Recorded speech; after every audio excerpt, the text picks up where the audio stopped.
Hello, thank you for watching. I'm Jannarone, editor-in-chief of Exec Edge and IPO Edge. I'm here with Jason Cohen, who is the co-founder and CEO of MyBundle.tv. We are on our last stretch of the ICR Conference here in Orlando, Florida.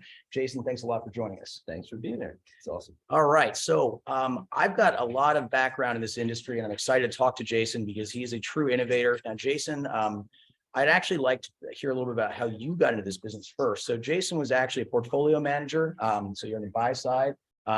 Tell me about what led you from that to jump, head first into the media business. Sure. Yeah. So it was a place called Buckingham Capital, long short equity hedge fund, then doing a lot of investing in the media telecom world.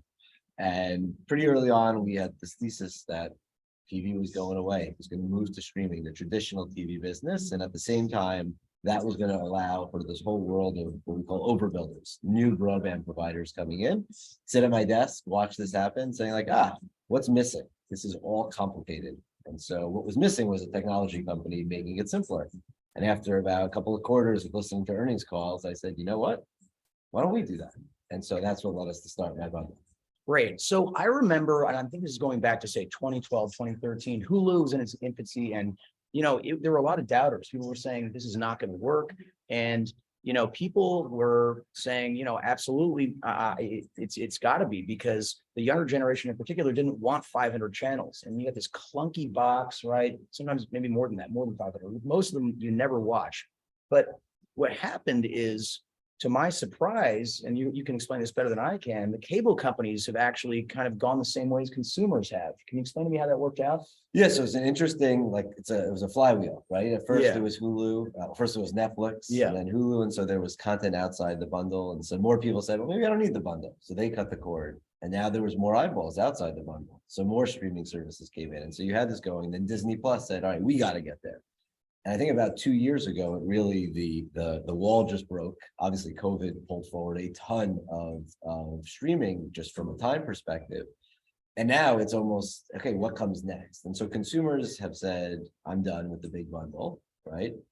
Some of them are still trying to figure out how to do that. How do I get rid of it? It's obviously a little bit of what we do.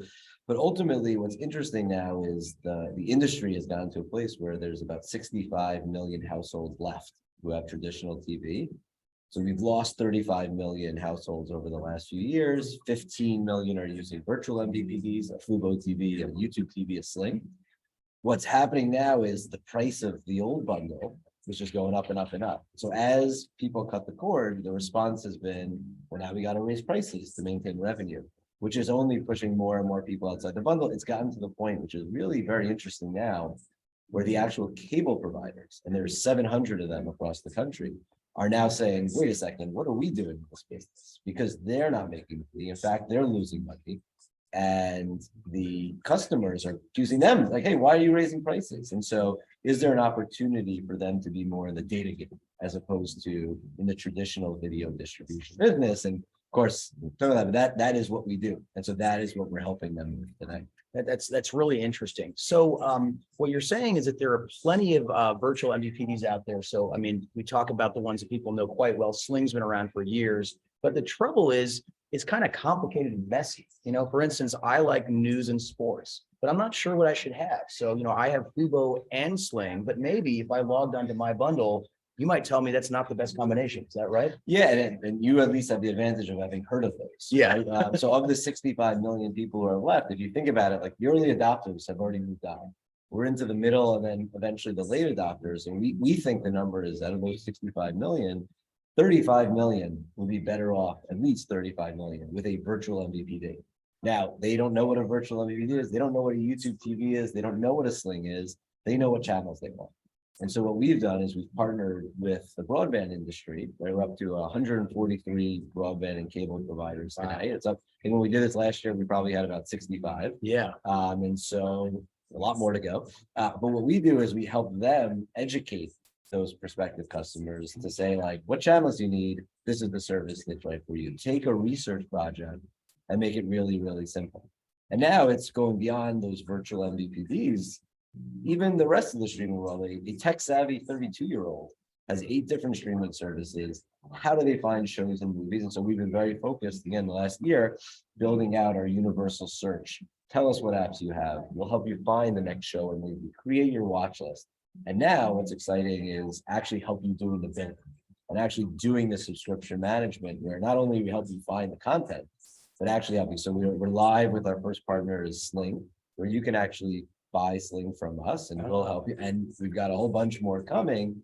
And really it's kind of this, it's still complicated. If anything, you got the Weather Channel, you got Bally Sports Direct. And so maybe you, like we were talking about before, you want sports news, you're in West Palm, maybe you want the Heat. Can you get Bally Sports Direct? You need it. And so there's just going to be more and more ways to get you what you want. And that's where we come in, is just trying to make this all a heck of a lot simpler. Well, that's really something. Now, I got a question for you, just from my experience in the media industry. I always felt that the John Malones and Brian Roberts of the world were trying to gobble up lots and lots of cable companies. I guess Roberts actually got networks too, right? And I thought that they were trying to get power by aggregating that against the consumer. But it sounds like the tables have turned a little bit. That's not exactly what's happening. Well, I think you're spot on. I think what's changed is that the little guy, in terms of the cable provider, has never been in a better position before, because as those guys gobbled up, what did they do? They didn't necessarily get advantage versus the consumer. They got advantage over the media companies. And so their cost of content, the cost to deliver the traditional TV bundle was lower than the traditional competition they had. So what's happened? What's changed in the last year? Why is there tens of billions of dollars being invested by private equity, infrastructure funds, publicly traded companies into fiber to the home? It's because for the first time, they're not at a disadvantage when it comes to content. Wow. So if I'm a fiber overbuilder, there's a map of Comcast and Charter on the wall of all these private equity shops, and they're just going, I'm going to this town, I'm going to this town. And so the 60% of the market where they face no competition, that's going to be a thing of the past. Why? Because now I could be a fiber overbuilder. I could come with broadband. There's enough people streaming. And there's enough ways that we think with My Bundles help. We help those broadband providers say, it's not just for cord cutters, fiber to the home. You can get your Hulu Live, you can get your Fubo, you can get your direct TV stream. If we can make it even easier for that TV customer to realize, like, oh, wait, I can get my channels through streaming, increases the likelihood that they switch over to these broadband providers, ultimately driving penetration, more ROI for the investors, more fiber builds, et cetera, et cetera. Now, I've got a question that might be a little bit off track here, but indulge me. Is this shift to streaming potentially going to overload the broadband capacity if it all goes there, or is that not an issue? Because, they talk about Netflix some nights just being too much, and, it's going to slow down my internet when I check my email. So it's a great point. I don't think so. In fact, it's actually really interesting. One of the reasons, another reason that the cable guys are looking to get out, or at least shift the business, is the traditional linear TV signals going over your coax that you have. It takes up a lot more space than over IP. So there's actually a bandwidth reason to shift from traditional TV over to at least IPTV, whether it's theirs, whether it's someone else's, a little more covered. But there's a movement from a cost basis. There's a lot of the guys, 1 gig, 2 gig, 5 gig, 10 gig. Nobody needs 10 gig. Nobody needs 5 gig. I have a gig at home. Do I really need it? Like, it's like, okay, you got it. Will we fill up the pipes with stuff? Absolutely. Right. Like, there is a need for at least hundreds of meg in every home. And that's a big thing. The government is going to be putting money into it. There are different points. I think there's enough tech players that are in and around this, from the hardware to the software side, where it's always going to be a race, like fit more into less. That is not a fear, I think, as of right now of anybody. All right, perfect. Well, you've really explained the shifts in the industry, and I love the idea that you're going to help the folks who are not, early adopters, which I guess I am. You're going to help other people like we just spoke to in the green room here who haven't done it yet. But tell me how your business model works. How are you going to profit from this? Sure. So we've got a bunch of different constituents, right? It's always free for the customer. That's kind of the idea. In fact, we get to a place where they save money by buying through us. But we've got our broadband providers. We mentioned we have 143 partners. There's about 3,000 already out there. So we've got a lot of growth ahead. They pay us a very low monthly SaaS fee for our service. And ultimately, though, what the real opportunity is, selling streaming services to so 143 partners today have about 9.5 million internet customers. Yeah. By building this platform, selling streaming services to those consumers, the streaming services are happy to pay.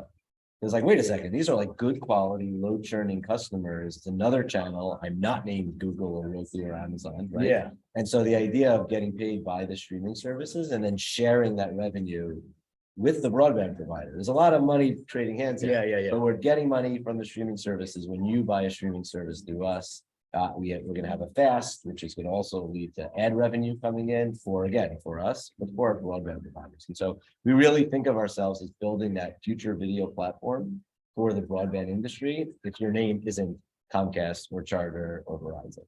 Gotcha. So we're talking about, I mean, I'll make this up. Let's say it's some South Florida local cable provider.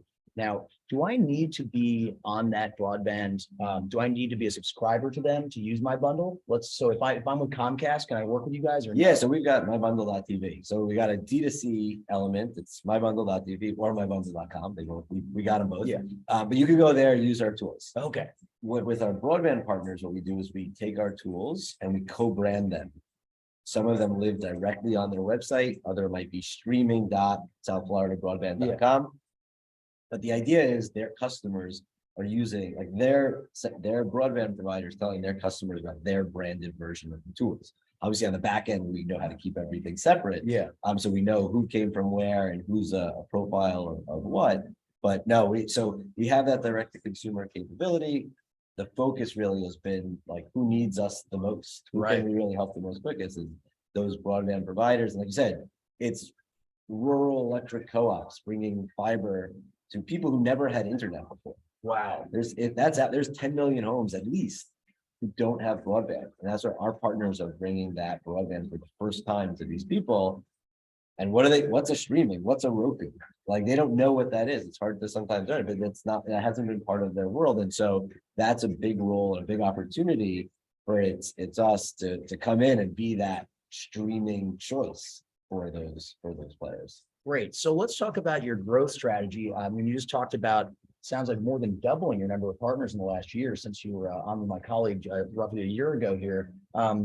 Are you out, just out there trying to meet new partners and get them connected and on board with you? Yeah, I mean, we expect to again also double again. Wow. And frankly, we should do more than that because it's a really nice. We're hitting this spot in the industry where people, a year ago, we were still telling people who we are. Now people know who we are and they might reach out. And again, when you have 65 partners, that's 65 chances for somebody to see. We got 140. So it's a small but big industry. What's exciting is to continue to grow those broadband partners, but also this year, really, the relationships with the streaming services. If you think about it, if I'm a streaming service and I want to I've been selling through cable for the last whatever years, but how do they do it? How do there's so many choices. How do they efficiently do it? Well, one integration into my bundle from a streaming service now gets access to your 143 broadband partners. If I'm a broadband partner, I get access to my 35 plus streaming deals. And so the focus this year is to keep growing both sides of that market while investing in the consumer facing product. Because ultimately, this is about the consumer. And so it's bringing this network together. It's bringing out new tools, helping broadband providers sell or give away streaming services. They can't do this stuff on their own. Right. They shouldn't do their stuff on their own. It's inefficient. And so that's where we see, again, it's going to be a great year of the tailwinds of the industry. Like these cable providers looking for help, broadband providers growing, frankly, streaming services. It's not 2020 anymore, right? They are looking for growth, but they're looking for profitable growth. They're looking to reduce churn. So very excited about kind of where we sit in this little big ecosystem. Well, you answered a question I was just about to ask, which is what you're most excited about in 2023, but I think you answered my question. It's developing partnerships on both sides. But I want to ask you just one final question if I can, Jason. This sounds like a really, really smart idea. And I think that I tried to do it myself, but I'm this afternoon going to go onto my bundle and see if you guys have a better idea for me. But tell me this, who's the competition? Is there anybody else trying to do what you're doing? So there's players that are doing one-off things. So obviously you can watch TV on your TV operating system and you could buy a streaming service through your TV. There are services that might help you find a show or movie. There's other apps that might make recommendations from friends. We bring it all together. We're bringing it all together across devices. Is obviously very key. No one is doing what we're doing with the broadband providers and the streaming services and the consumer. And that's where we, frankly, want to go really, really fast. And the faster we go, the more or the less of a reason there is for anybody else to even try, right?